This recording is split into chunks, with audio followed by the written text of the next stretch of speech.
I'm trying to figure out why the number continues to be so low for Houston. They're the number 12 team in the country. Their one loss of the year was a 4-point loss to Temple. I think obviously on Saturday, they have a really interesting game against Cincinnati for first place in their conference. They have an experienced coach in Kelvin Sampson. They're a good defensive team. They also are good at getting the ball down the court, really good efficiency. I feel like I'm missing something on Houston because everything indicates that at 80-1, this is a team that could absolutely make a run to the Final Four.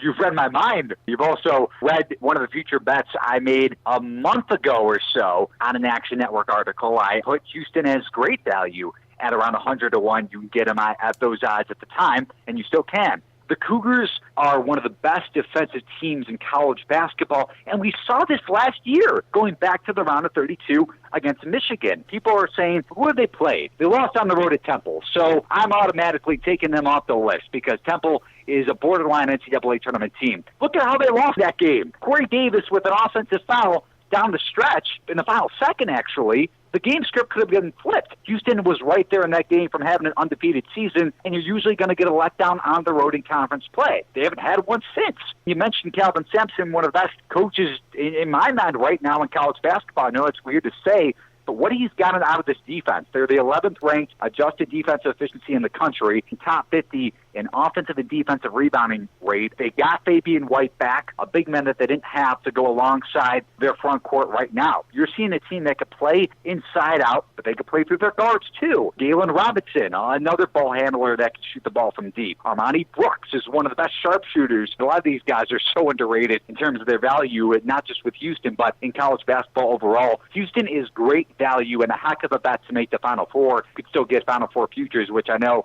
are down on some offshore sites. Get Houston while you still can at good value.